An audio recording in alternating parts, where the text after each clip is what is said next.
Bismillahirrahmanirrahim. Assalamualaikum warahmatullahi wabarakatuh. Nama saya Sumaryani, NIM 1920100051, Prodi PAI, Fakultas Tarbiyah dan Ilmu Keguruan, IAIN Padang Sidempuan. Di sini saya ingin membuat video pembelajaran multimedia. Silakan disimak. Assalamualaikum warahmatullahi wabarakatuh. Selamat pagi anak-anak. Apa kabarnya?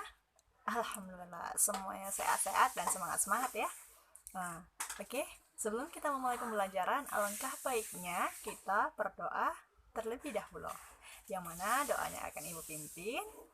Bismillahirrahmanirrahim. Rabbi shrahli sadri wa yassirli amri wahlul 'uqdatam min lisani yafqahu qawli.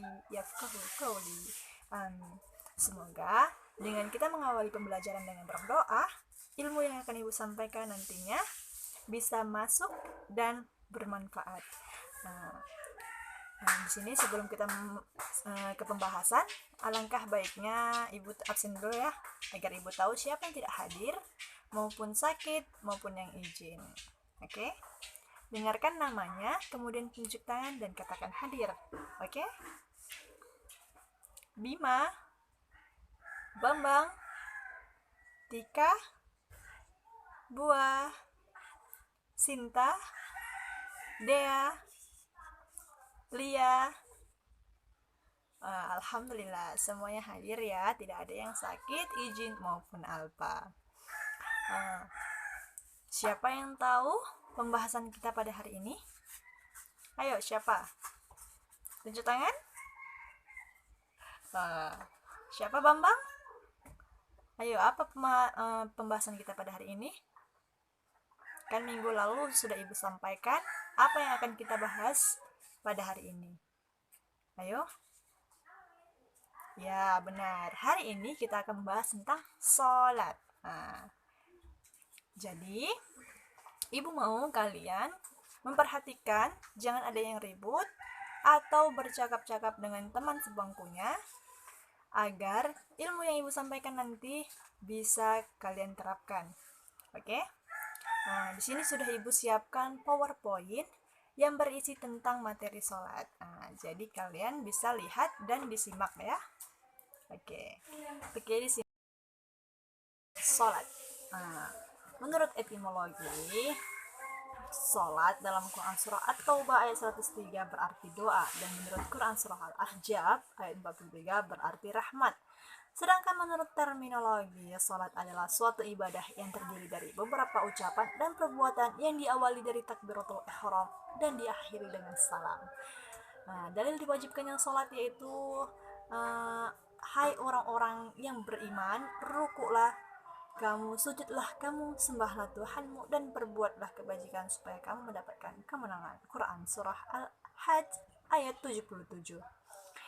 Sabda Rasulullah SAW, Islam didirikan atas 5 perkara, yaitu bersaksi tiada sesembahan yang berhak disembah secara benar kecuali Allah dan Muhammad adalah utusan Allah, mendirikan sholat, mengeluarkan zakat, mengerjakan haji ke Baitullah, dan berpuasa pada bulan Ramadan. Hadis riwayat Bukhari dan Muslim. Di sini juga kedudukan sholat. Yang pertama, sholat sebagai tiang agama. Pokok setiap masalah ialah Islam dan tiangnya ialah sholat, dan puncaknya jihad fisabilillah. Hadis riwayat Ahmad dan Tirmizi. Yang kedua, sholat, ibadah yang pertama diwajibkan. Sholat itu diwajibkan atas Nabi Muhammad SAW pada malam diisrakan sebanyak 50 kali, kemudian dikurangi hingga 5. Lalu beliau berseru, hai Muhammad, putusanku tidak dapat diubah lagi, dan dengan sholat 5 waktu ini kau tetap mendapat pahala 50 kali. Hadis riwayat Ahmad, Nasai, dan Tirmizi. Sholat merupakan ibadah pertama kali yang akan dihisab. Sesungguhnya yang pertama sekali dihisab atas seorang hamba di hari kiamat nanti ialah sholatnya. Hadis riwayat At-Tabrani. Kemudian sholat adalah garis pemisah antara kaum muslim dan kafir. Beda antara seorang laki-laki muslim dengan kafir ialah meninggalkan sholat. Hadis riwayat jamaah kecuali Bukhari dan Nasai. Kemudian sholat merupakan penghubung antara hamba dan Tuhannya. Sesungguhnya aku ini adalah Allah, tidak ada Tuhan yang hak selain aku. Maka sembahlah aku dan dirikanlah sholat untuk mengingat aku. Quran Surah Toha ayat 14. Nah, di sini juga ada hikmah disyariatkannya sholat. Mencegah dari perbuatan keji dan mungkar, mendidik menjadi pribadi disiplin, melatih menjadi pribadi tangguh, meninggikan derajat seorang muslim, membersihkan kesalahan dan dosa, melatih hidup secara tertib dan teratur, mengajarkan sifat tawadu, kemudian meningkatkan kesehatan jasmani secara optimal. Di sini juga ada hukum meninggalkan sholat. Sengaja meninggalkan sholat dan menentang kewajiban sholat, dia juga disebut kafir atau murtad. Sengaja meninggalkan sholat tetapi masih mengakui kewajiban sholat tersebut disebut kafir amali. Meninggalkan sholat dengan tidak sengaja wajib menunaikan sholat dan terluput dari itu. Kemudian ada syarat wajib sholat. Yang pertama itu harus Islam, yang kedua harus berakal, dan yang ketiga harus balik, dan yang keempat suci dari hadas besar dan kecil, dan yang kelima sadar. Kemudian ada syarat sah sholat. Yang pertama sudah masuk waktu sholat. Yang kedua, suci badan, pakaian, dan tempat sholat dari hadas dan najis. Ketiga, menutup aurat. Yang keempat, menghadap kiblat. Kemudian yang dianjurkan sebelum sholat yaitu azan dan iqomah.